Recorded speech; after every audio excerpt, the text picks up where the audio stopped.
નમસ્કાર અમારા પરમ સ્નેહી પેન્શનર મિત્રો, નિવૃત્ત કર્મચારી મિત્રો, ભાઈઓ તથા બહેનો, સ્વાગત છે આપ સૌનું આપણી આ યુટ્યુબ ચેનલ ભાવેશ મકવાણા ન્યૂઝમાં।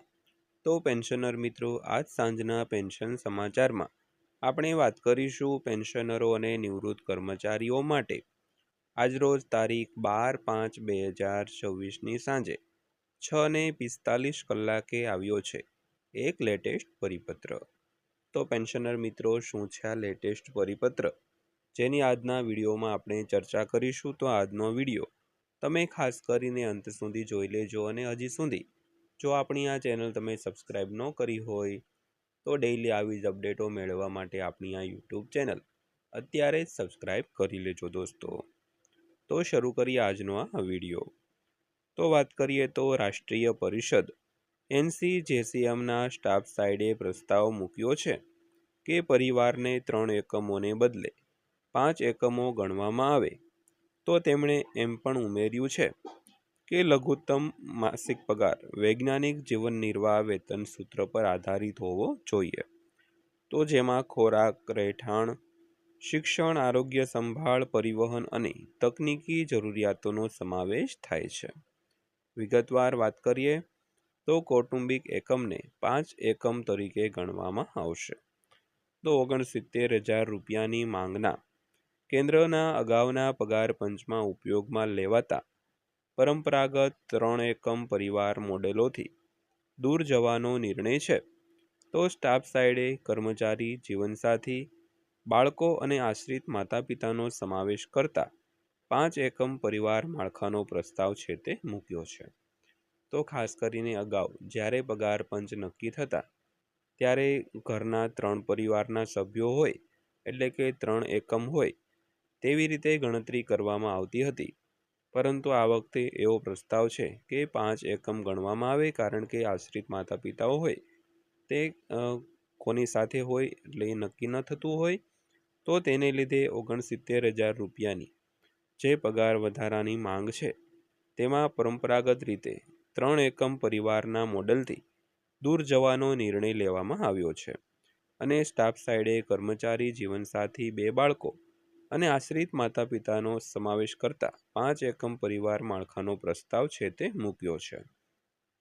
ત્યારબાદ વાત કરીએ તો 5 યુનિટ ફેમિલી ફ્રેમવર્કનું વિભાજન। તો NCJCMએ કહ્યું હતું કે પરિવારને 3 એકમો તરીકે ગણવાની વર્તમાન વ્યવસ્થાને છોડી દેવી જોઈએ અને પરિવારને 5 એકમો તરીકે ગણવો જોઈએ। તો અહીં 5 એકમોના પરિવાર માળખું વિભાજન કરે છે એ કર્મચારી 1 યુનિટ, જીવનસાથી 1 યુનિટ એટલે કે લિંગ ભેદભાવ નહીં, તેમજ 2 બાળકો અને 0.8 યુનિટ દરેક માતા પિતા અને 0.8 યુનિટ મેમોરેન્ડમ મુજબ આ કુલ 5.2 યુનિટ સંપૂર્ણ પૂરા થાય છે। ત્યારબાદ વાત કરીએ તો આશ્રિત માતા પિતાને સહાય।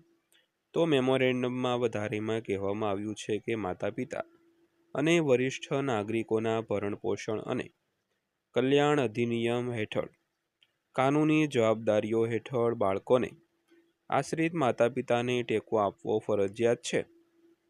તો વર્તમાન લઘુત્તમ પગાર અપૂરતો છે અને તે નિર્વાહ નહીં પણ યોગ્ય જીવન ધોરણ સુનિશ્ચિત કરે છે તેવું મેમોરેન્ડમમાં જણાવવામાં આવ્યું હતું।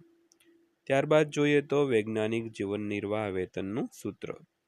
તો મેમોરેન્ડમમાં જણાવ્યું છે કે ખાદ્ય પદાર્થોના સરેરાશ છૂટક ભાવ, કપડાનો ખર્ચ, રહેઠાણ માટે 7.5%, બળતણ, વીજળી, પાણીના ખર્ચ માટે 20%, કૌશલ્ય વિકાસ માટે 25% અને લગ્ન, મનોરંજન, તહેવાર, ટેકનોલોજી ચાર્જ માટેના વધારાના ખર્ચ માટે 5%ના દરે ધ્યાનમાં લેતા સ્ટાફ સાઇડ દ્વારા ગણતરી કરાયેલ લઘુત્તમ પગાર 5 એકમ ધરાવતા પરિવારો માટે ₹69,000 છે।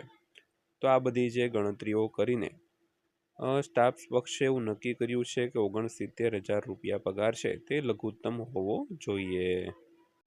ત્યારબાદ વાત કરીએ તો ખાદ્ય અને પોષણના ધોરણોમાં સુધારો।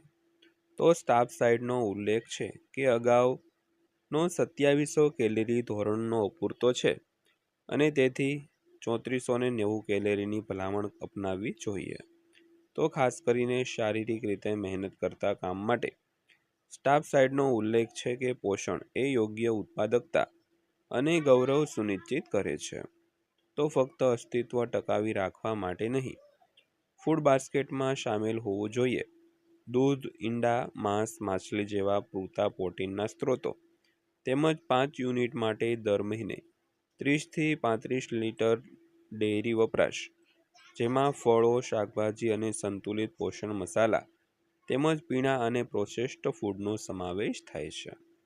ત્યારબાદ જોઈએ તો ફિટમેન્ટ ફેક્ટર અને પગાર વિશે. તો 69,000 રૂપિયાના લઘુત્તમ પગારને આધારે સ્ટાફ સાઇડે હાલના કર્મચારીઓના પગારને નક્કી કરવા અને હાલના પેન્શનરોના પેન્શનમાં વધારો કરવા માટે 3.83ના ફિટમેન્ટ ફેક્ટરનો પણ પ્રસ્તાવ મૂક્યો હતો. ત્યારબાદ જોઈએ તો સુધારેલ પગાર ધોરણ. તો આ મેમોરેન્ડમમાં વાર્ષિક પગાર વધારાનો દર હાલના 3થી વધારીને 6% કરવાનો પ્રસ્તાવ મૂકવામાં આવ્યો હતો. તો તેમાં પગાર ધોરણ અને 8મા CPCના સુધારેલા પગાર ધોરણોના મર્જરોનો પણ પ્રસ્તાવ મૂકવામાં આવ્યો હતો તો દોસ્તો આ હતી આજની માહિતી પસંદ આવી હોય, વિડીયો સારો લાગ્યો હોય તો વિડીયોને એક લાઇક કરજો અને આવા જ વિડીયો જોવા માટે આપણી આ ચેનલ સબસ્ક્રાઈબ કરી લેજો. તો ફરીવાર પાછા મળીશું એક નવા વિડીયો સાથે, નવી માહિતી સાથે. ત્યાં સુધી સૌને જય હિન્દ, વંદે માતરમ.